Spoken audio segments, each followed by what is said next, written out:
निर्वासित बांग्लादेशी लेखिका तस्लीमा नसरीन की करीब 19 साल बाद कोलकाता वापसी से पहले पश्चिम बंगाल की राजनीति गर्मा गई है। सोशल मीडिया पर जारी एक लंबे बयान में तस्लीमा ने वामपंथी नेताओं पर तीखा हमला बोलते हुए कहा कि जिन लोगों ने उन्हें पश्चिम बंगाल से बाहर किया था, वही अब उन्हें बीजेपी और आरएसएस समर्थक बताने की कोशिश कर रहे हैं। तस्लीमा ने स्पष्ट किया कि उनकी कोलकाता यात्रा का आयोजन किसी राजनीतिक दल ने नहीं बल्कि सेक्युलर मिशन नामक संगठन ने किया है, जिसका नेतृत्व एक प्रगतिशील मुस्लिम सामाजिक कार्यकर्ता कर रहे हैं। उन्होंने कहा कि राज्य सरकार की भूमिका केवल उनकी सुरक्षा सुनिश्चित करने तक सीमित है। उन्होंने लिखा, क्या मुझे बीजेपी कोलकाता ला रही है? नहीं। क्या पश्चिम बंगाल सरकार मुझे बुला रही है? नहीं। किसी भी राज्य में मेरी सुरक्षा सुनिश्चित करना वहां की सरकार की सामान्य प्रशासनिक जिम्मेदारी है। तस्लीमा ने आरोप लगाया कि कुछ वामपंथी नेता उन्हें हिंदुत्ववादी, बीजेपी और आरएसएस समर्थक बताकर झूठा प्रचार कर रहे हैं। उन्होंने कहा कि यही लोग पहले उन्हें पश्चिम बंगाल से निकाल चुके हैं और अब उनके केवल 2 दिन के दौरे पर भी राजनीति कर रहे हैं। उन्होंने यह भी याद दिलाया कि वह कई बार केरल गई थी, जहां वामपंथी सरकार ने उन्हें आमंत्रित किया था और जेड श्रेणी की सुरक्षा भी दी थी। उन्होंने सवाल उठाया कि तब क्या वही वामपंथी नेता उन्हें वाम समर्थक बता रहे थे या उनके दौरे का स्वागत कर रहे थे।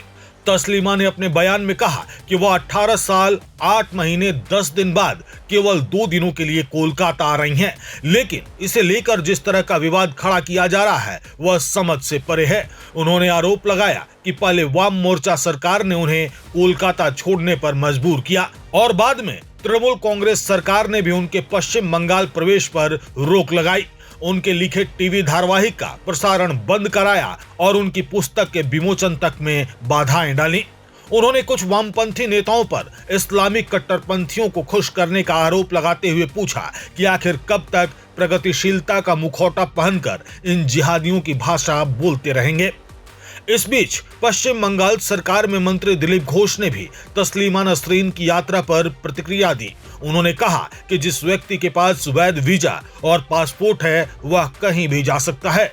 अगर सरकार अनुमति देती है तो उसे कोई रोक नहीं सकता। कोई भी व्यक्ति वैध वीजा और पासपोर्ट लेके कहीं भी जा सकते हैं। सरकार अगर अनुमति देती है तो कहीं भी जाएंगे।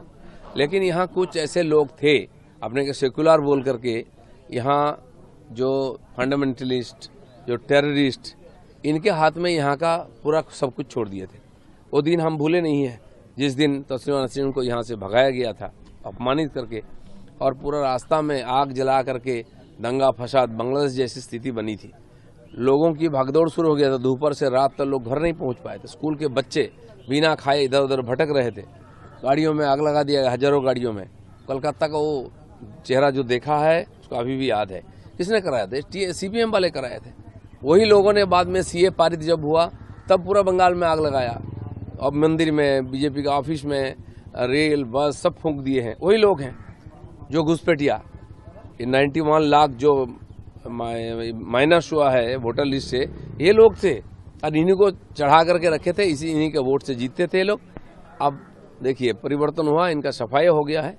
इसलिए जो भी इक्का दुक्का है ये लोग आलोचना कर सकते हैं और कुछ नहीं कर सकते। तो अब तस्लीमा नसरीन इतने साल बाद आएगा तो ये जो वाम की तरफ से, लेफ्ट की तरफ से जो कटुक्ति आ रहा है, जैसे सिद्दीकुल्ला चौधरी भी कटुक्ति कर रहा है सेक्युलर। सिद्दीकुल्ला चौधरी है क्या है?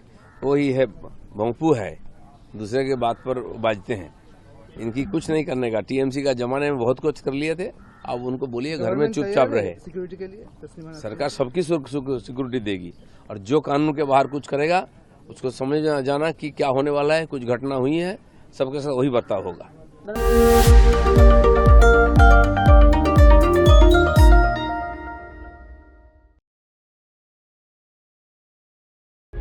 प्रभातखबर.com, विश्वास वही, रफ्तार नहीं।